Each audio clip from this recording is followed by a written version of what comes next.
Assalamualaikum warahmatullahi wabarakatuh.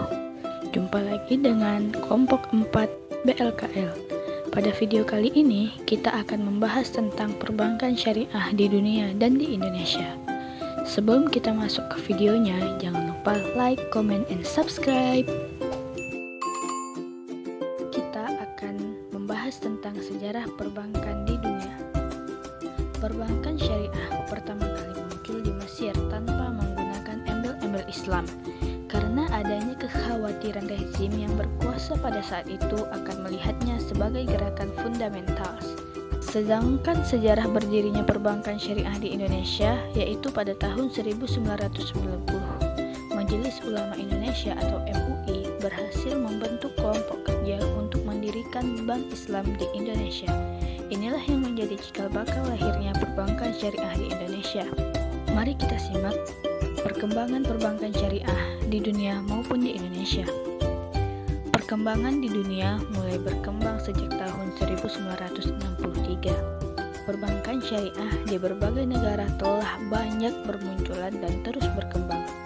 Negara-negara yang turut memakai sistem ekonomi Islam di dalam pengoperasian usaha perbankannya sudah banyak sekali, di antara lain yaitu Malaysia, Indonesia, Singapura, Arab Saudi, Mesir, Sudan, Pakistan, Inggris, dan Jerman. Masih banyak lagi negara-negara Eropa maupun Asia yang menggunakan metode perbankan syariah. Selanjutnya kita simak perkembangannya di Indonesia.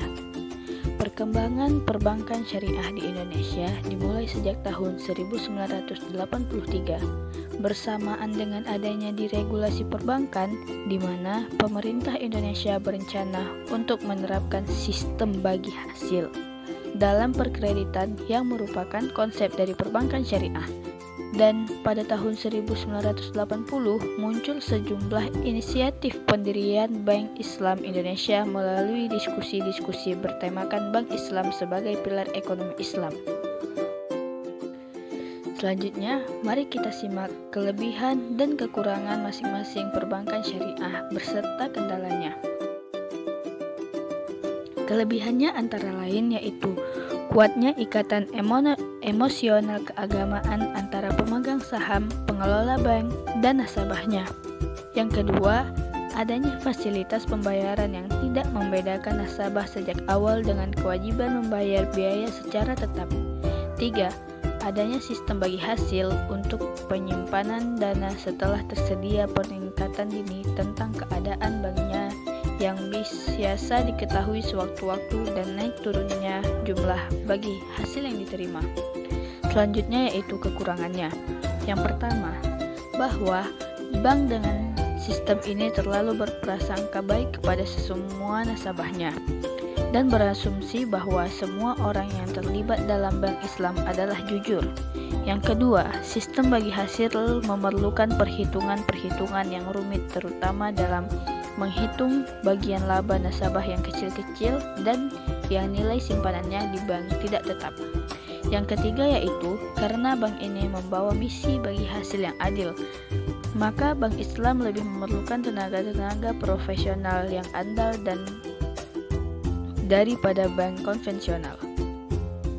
Selanjutnya yaitu kendala perbankan syariah. Yang pertama, minimnya informasi bank syariah. Yang kedua, sumber daya manusia masih terbatas. Yang ketiga, jaringan dan kantor cabang yang terbatas. Yang keempat, penerapan standar tingkat kesehatan perbankan. Nah, di sini kita temukan Kanun Aceh nomor 11 tahun 2018 tentang lembaga keuangan syariah yang berbunyi, setiap orang beragama Islam yang bertempat tinggal di Aceh atau badan hukum yang melakukan transaksi keuangan di Aceh. Yang kedua, setiap orang beragama Islam melakukan transaksi di Aceh. Yang keempat, setiap orang yang beragama bukan Islam, badan usaha dan atau badan hukum yang melakukan transaksi keuangan dengan pemerintah Aceh dan kabupaten atau kota. Yang keempat, LKS yang menjalankan usaha di Aceh. Yang kelima, LKS di luar Aceh yang berkantor pusat di Aceh. Perekonomian Indonesia secara umum. Perkembangan ekonomi syariah di Indonesia Indonesia tidak bisa terlepas dari beberapa faktor pendorong, yaitu satu, faktor eksternal, yang kedua faktor internal, yang ketiga faktor politis, yang keempat meningkatnya keberagaman masyarakat, yang kelima pengalaman bahwa sistem keuangan syariah tampak cukup kuat menghadapi krisis moneter tahun 1998.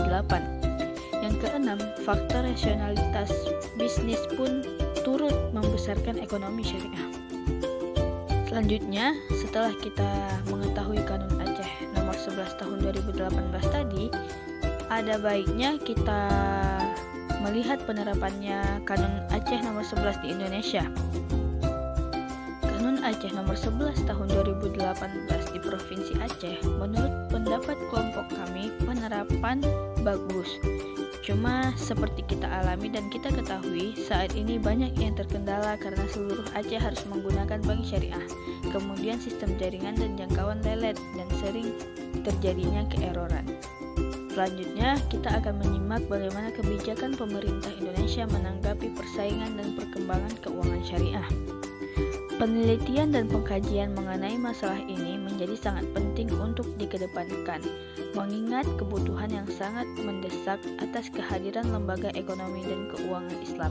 Hal ini didasarkan pada beberapa alasan, yaitu yang pertama, ekonomi Islam menitik beratkan nilai-nilai keadilan sebagai nilai dasar yang paling utama dalam menentukan kebijakan dan perlakuan ekonomi. Yang kedua, berlandaskan etika sebagai upaya kaum muslimin untuk mendasari segenap aspek kehidupan ekonominya berdasarkan Al-Quran dan Sunnah. Yang ketiga, kegiatan ekonomi umat yang bebas dari praktek ribawi. Yang kelima, sistem bunga yang rigid. Yang keenam, lembaga keuangan Islam memangku 3 amanah, yaitu amanah beroperasi secara syariah, keberpihakan kepada masyarakat miskin, dan yang terakhir untuk menghasilkan laba. Prinsip-prinsip syariah telah diterapkan di beberapa lembaga keuangan syariah Islam dalam beberapa dekade ini, seiring dengan perhatian pemerintah dengan kebijakan-kebijakan yang terus dikeluarkan. Sekian dari kelompok kami. Kembali saya ingatkan, jangan lupa di like, komen, dan subscribe. Assalamualaikum warahmatullahi wabarakatuh.